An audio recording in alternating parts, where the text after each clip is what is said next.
कि अखिलेश तोड़ देंगे इंडिया गठबंधन। अखिलेश यादव ने कह दी बड़ी बात। कांग्रेस पर क्यों भड़के अखिलेश यादव? इंडिया गठबंधन की एकता पर लगा ग्रहण। ये इश्क नहीं आसान, इतना समझ लीजिए, एक आग का दरिया है और डूब कर जाना है।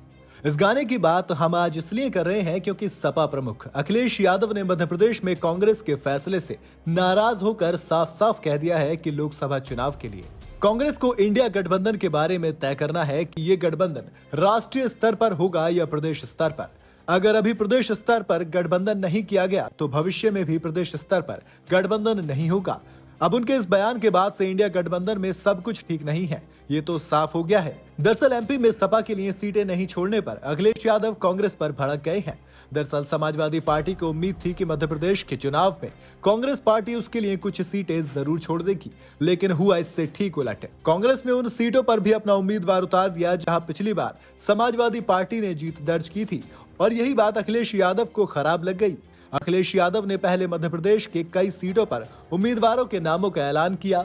इसके बाद अपनी पार्टी का घोषणा पत्र जारी कर साफ साफ कह दिया कि अगर प्रदेश स्तर पर गठबंधन नहीं किया गया तो भविष्य में भी प्रदेश स्तर पर गठबंधन नहीं होगा। यानी कि 2024 के लोकसभा चुनाव से पहले अखिलेश यादव ने कांग्रेस पार्टी को खुली तौर पर चुनौती और धमकी दे दी है। कहा कि मध्य प्रदेश नहीं तो 2024 में उत्तर प्रदेश में गठबंधन भूल जाओ। आपको बता दें कि कुछ महीने पहले जब इंडिया गठबंधन की घोषणा हुई थी तो उस वक्त भी चर्चा थी कि जो पार्टी जिस राज्य में मजबूत है वो उस राज्य में चुनाव लड़ेगी, बाकी पार्टियां सिर्फ उसका सपोर्ट करेंगी, जिसका सभी ने समर्थन किया था। लेकिन उस वक्त ये तय नहीं किया गया था कि ये फॉर्मूला प्रदेश के चुनाव पर भी लागू होगा या सिर्फ लोकसभा चुनाव पर। अब यही फॉर्मूला इंडिया गठबंधन की गले की फांस बन गया है। दरअसल एमपी में 17 नवंबर को विधानसभा चुनाव होने हैं। यहाँ कांग्रेस की सीधी चुनौती भाजपा से है। कांग्रेस यहाँ सबसे मजबूत पार्टी भी है, इसलिए उसने अकेले ही चुनाव लड़ने की तैयारियां शुरू कर दी और कैंडिडेट के नामों की घोषणा भी कर दी। वहीं दूसरी तरफ सपा सुप्रीमो अखिलेश यादव भी अपनी पार्टी का विस्तार एमपी में करना चाहते हैं। अखिलेश यादव चाहते थे कि कांग्रेस के साथ वो इंडिया गठबंधन के तहत मैदान में उतरे, लेकिन कांग्रेस ने उनके लिए कोई सीट नहीं छोड़ी। आपको बता दें कि अखिलेश यादव के इस बयान के बाद अब कांग्रेस के फैसले का इंतजार है। देखना यह होगा कि क्या कांग्रेस पार्टी बैकफुट पर जाती है और अपनी सीटें कम करती है या फिर नहीं।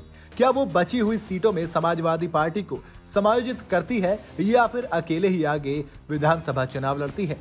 अगर कांग्रेस मध्य प्रदेश में अकेले चुनाव लड़ी तो इंडिया गठबंधन के लिए 2024 में यूपी में कांग्रेस और समाजवादी पार्टी का एक होना मुश्किल हो जाएगा। अगर कांग्रेस मध्य प्रदेश में अकेले चुनाव लड़ी तो इंडिया गठबंधन के लिए 2024 में यूपी में कांग्रेस और समाजवादी पार्टी का एक होना मुश्किल हो जाएगा।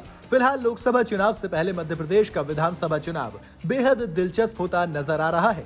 देखना यह होगा कि सपा और कांग्रेस की इस लड़ाई में 2024 के लोकसभा चुनाव में इंडिया गठबंधन एकजुट होकर भाजपा के खिलाफ लड़ेगा या फिर चुनाव से पहले ही ये गठबंधन टूटकर बिखर जाएगा। इस खबर पर आपकी क्या राय है, हमें कमेंट करके जरूर बताएं और ऐसे तमाम खबरों के लिए जुड़े रहें न्यूज़ बुक के साथ।